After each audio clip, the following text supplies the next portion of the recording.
গতকাল মামলাটি চার্জের জন্য দিন ধার্য ছিল। পরিমণি একটু শারীরিকভাবে অসুস্থ থাকায় বিজ্ঞ আদালতে উপস্থিত হতে পারেননি। আমরা সময়ের দরখাস্ত দিয়েছিলাম, যেহেতু বিজ্ঞ আদালত সময়ের দরখাস্তটি নামঞ্জুর করেছেন এবং চার্জ গঠন করে পরিমণির বিরুদ্ধে WA ইস্যু করেছিলেন। আমরা আজ বিজ্ঞ আদালতে আত্মসমর্পণপূর্বক জামিনের প্রার্থনা করেছিলাম।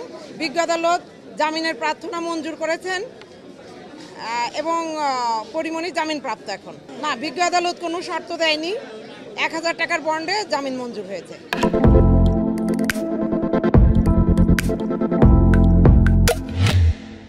বিজ্ঞ আদালত বলেছেন যে আইনজীবী এবং গণমাধ্যম কর্মী আপনাদেরকে মামলার প্রচারণার বিষয়ে সংযত হওয়ার জন্য বিজ্ঞ আদালত আহ্বান জানিয়েছেন, যাতে যথাযথ তথ্যটা যায় এবং আদালতের যে বিষয়গুলো একান্তই বিচারিক সেই বিষয়গুলো যাতে বাইরে না যায়, এই বিষয়ে বিজ্ঞ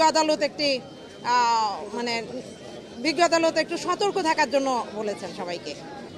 মূলত পরিমণির সাথে যে ঘটনাটি ঘটেছিল আপনারা সবাই জানেন। পরিমণি বাদী হয়ে বোট ক্লাবের বিষয়ে সাভার থানায় একটি মামলা করে, যে মামলাটি এখন বিচারিক আদালতে আছে। অলরেডি সে সেই মামলায় জবানবন্দি দিয়েছে। একই বিষয় নিয়ে 1 বছর পর আজকের যে বাদী, যে মামলার বাদী, সে 1 বছর পরে এই মামলাটি দায়ের করে বিজ্ঞ আদালতে এসে, এবং আরও 1 বছর পর 2022 সালে মামলা দায়ের করে। 2023 সালে মামলার প্রতিবেদন আসে।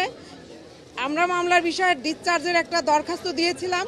বিজ্ঞ আদালত আমাদের সময়ের দরখাস্ত নামঞ্জুর করে চার্জ ফ্রেম করেছেন বিধায় আমরা বিজ্ঞ আদালতে ডিসচার্জের দরখাস্তটি শুনানি করতে পারিনি। তবে আমরা মনে করি যে এই বিষয়ে আরেকটি মামলা চলমান থাকা সঠিক হয়নি বলে আমরা আইনজীবীরা মনে করেছি বলেই দরখাস্ত দিয়েছিলাম। তো যাই হোক, আমরা ট্রায়াল ফেস করব। আমরা মনে করি যে এই মামলায় একই ঘটনা যেহেতু পরিমণির বিরুদ্ধে শেষ পর্যন্ত কিছুই হবে না বলেই আমরা মনে করি। আমরা অবশ্যই, যেহেতু এই আদালতে আমরা শুনানি করতে পারিনি, আমরা উচ্চ আদালতে যাওয়ার সার্বিক প্রস্তুতি নিব।